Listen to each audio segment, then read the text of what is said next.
කියන්නේ හැමතිස්සෙම අපිට ලොකු පිංකම් කරන්න හම්බ වෙන්නේ නැහැ. ලොකු දාන දෙන්න හම්බ වෙන්නේ නැහැ. හැමතිස්සෙම බණ අහන්න, භාවනා කරන්න වෙලාව හම්බ වෙන්නේ නැහැ ගිහි ගෙදර.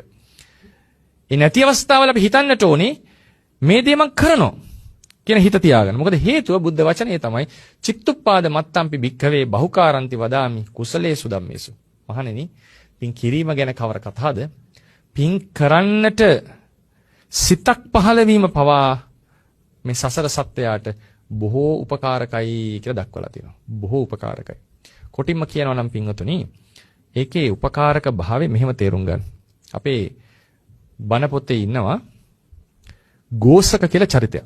අහලා තියෙනවද? ගෝසක කියලා. එයා සිටුවරයෙක් ඇත්තට. බුද්ධ කාලේ හිටපු සිටුවරයෙක්. ඒ ගෝසක සිටුවරයා දිව්‍ය ලෝකෙන් චුත වෙලා තමයි මනුස්ස ලෝකෙ උපදින්නේ. ඒ දිව්‍ය ලෝකෙට යන්න කලින් ඊළඟ කලින් ආත්ම භාවයේදී එතුමා සුනකෙක්. සුනකෙක් කියන්නේ ඉතින් ලොකු දැනුමක් නුවණක් තියෙන කෙනෙක් නෙමෙයි, බල්ලෙක්. එතුමා ඒ ගෙදරක ඉන්නකොට ඒ ගෙදරට පසේ බුදුරජාණන් වහන්සේ නමක් වඩිනවා.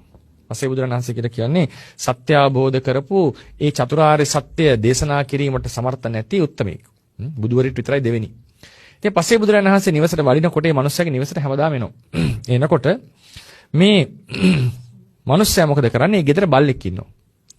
ඒ බල්ලව යවනවා පසේ බුදුරජාණන් වහන්සේට දානෙට වෙලාව කියන්නේ. ඉතින් බල්ලා තුරු වෙලා හිටියා. අර පිටරට බල්ලෙක් වගේ. එයා ගිහිල්ලා වෙලාවට ගිහිල්ලා පසේ බුදුහාමුදුරනකන් ඉන්නවා. බුදුහාමුදුරනකොට ඒ පස් ඉස්සරහින් එනවා උන්වහන්සේ. හරි ඇවිල්ලා බුදුහාමුදුරන්ග ගෙදරට අරලනවා. බොහොම ආදරේ. ඉතින් මෙහෙම එනකොට සමහර වෙලාවට පසේ බුදුරජාණන් වහන්සේ මොකද කරන්නේ? මේ බල්ලගේ පින වැඩි කරන්න හිතලම පහර මාරු කරනවා. එතන මොකද කරන්නේ? මෙයා බුරලා ඒ ආදරෙන් බුරලා පාර පෙන්නනවා. සමහරලාට ඒ බුරනකොට ගන්න. එතකොට සිවුරෙන් අදිනවා උන්වහන්සේගේ. ඇදලා ආපහු මේ පැත්තට ගන්නවා. ඒ නිසා ඒ කුසලය පසේ බුදුරජාණන් වහන්සේට ආදරෙන් ඒ ක්‍රියා කරපු කුසලය එතුමාට හේතු වෙනවා මේ දුර්ගති භවයෙන් මිදෙන්න. ඒ නිසා මතක තියාගන්න, සුනකෙක් වෙලා තමන්ගේ ස්වාමියා නැත්තම් තමන් ගරු කරන මිනිස්සයාට ඒ දක්වන සෙනෙහස කියලා කියන්නේ ඒ බැගෑප් ඒ කුසල හිතෙන් කරන්නා වූ සේවය පවා සමහරුන්ට සුගති පරායන උප්පත්ති ලබන්න හේතුලා තියෙනවා. ඔය අතීත භව බලන සමහර ස්වාමීන් වහන්සේලාගේ මම අහලා තියෙනවා. ඒ සමහර භවවල ඒ සුනකාත්ම භාවයෙන් මිදිලා තියෙනවා එහෙම උන්වහන්සේලා. ඒ පූර්ව භව බලන අය පව. ඒකට මේ පොතේ තියෙන තොරතුරු දැනගෙන නෙවෙයි. අපේ පොතේ තියෙන තොරතුරු. ඒ නිසා පින්වතුනි, මේ ඒ ස්වාමියාට ආදරය කරමින් ස්වාමියාව රැකබලා ගැනීම කුසලයක් නිසා. ඒක තියෙනවා මේ ඔය බත්තු අත්තේ පරක්කන්තෝ යන්ඨානමදි ගච්ඡති සූරෝ අහං පරිච්ඡාගෝ. ඔබ දේශනාවක් තියෙනවා තිකනිපාත පාළි. ඒ කියන්නේ තමන්ගේ ස්වාමියා වෙනුවෙන් ඒ සත්වයෝ වැඩ කරන අය ඒ කැප වෙලා ඔහුගේ දියුණුව වෙනුවෙන් මහන්සි වෙනවා, ආරක්ෂා කරනවා නම් ඒක කුසලයක් ලෙස දක්වලා දෙනවා. මොකද එතන තියෙනවා අර ග්‍රැටිටියුඩ් කියන එක. ඒ නිසා මතක තියාගන්න, මේ පොඩි දේ මේක සාමාන්‍ය සිද්ධියක්. මේක පවා ධර්මයේහි කුසලයක් ලෙස අර්ථකථනය කරලා දෙනවා.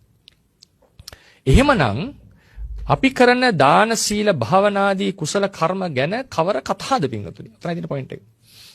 මේක සුළු කුසල්. මේ සාමාන්‍ය එදිනෙදා එන කුසල් පවා සමහර අයට දුර්ගතියෙන් මිදෙන්නට සුගතියට යන්න උපකාරලා තියෙනවා. දැන් සුනකෙක් සුගතියට යනවා කියලා කියන්නේ ඒක විශේෂ පිම්මක්.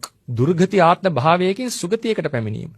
ඒ වගේ මේ සුළු කුසලය හේතු වෙලා තියෙනවා නම් සුගතියකට යන්න පින්වතුනි මතක තියාගන්න. මහා සංඝරත්නයට දානයක් දෙනවා කියනකොට, බුද්ධ පූජාවක් තියනවා කියනකොට, සීලයක් රකින්නවා කියනකොට, බණක් කියනවා කියනකොට, සතෙක්ගේ ජීවිතය බේර මේවා පින්වතුනි හිතා ගන්න බැරි කුසල්, බලවත් කුසල් පින්වතුනි.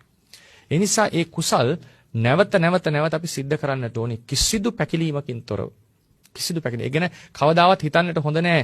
මේ කුසල් කරා ඇති, මේ කුසල් එන්නේ එහෙම හිතන්නට එපා. කොටින්ම කියනවා නම් පින්වතුනි, අපි නිවසේ ඉන්නකොට සමහරලාට භාජනයක කූඹියෙක් දඟලනවා වෙන්නට පුළුවන්. ඒ અભේධානයම උපකාර වෙනවා ඔබට. ඒ અભේධානය උපකාර වෙනවා. මේ සසර මහා පිහිටක් වෙනවා. උදාහරණයකට මේ සතර ඕගයෙන් ගැලවෙන්නට මට ලැබේවා. මේ වතුර වැටලා ඉන්න කූඹියා ඒ ඕගයක් නේ. යාට ගම් වතුරක් නේ. මාව සතර ඕගයෙන් ගලවත්වා. බුදුවරු ඇවිල්ලා ධර්මයේ දේශනා කළා ගලවත්වා. මට සතර ඕගයෙන් ගැලවෙන්නට හැකියාව ලැබේවා කියලා ප්‍රාර්ථනා කරලා මේක කරනවා නම් පින්වතුනි, ඒ සියල්ලක්ම මහා බලවත් කුසල. මොකද දේශනාවත් අංගුත්තර නිකායේ සුළු නමුත් උලුංකමත්ත දානයක්. ඒ කියන්නේ බත් පිඩක් පූජා කරන එක පවා නිවන පතාගෙන සිද්ධ කරොත් ඒක නිවනට උපනිශ්‍රේ වෙනවා. ඒක නිවනට උපනිශ්‍රේ වෙනවා. ඒ නිසා පින්වතුනි මේ Taman ගෘහ ජීවිතයක් ගත කරන අය වශයෙන් ගෘහ ජීවිතයේ තියෙන යුතුයකම් ආදී ඉෂ්ට කරමින් සතුටින් ඉන්න අතරතුරේදී පුළුවන් හැම වෙලාවෙම පිනක් කරන්න.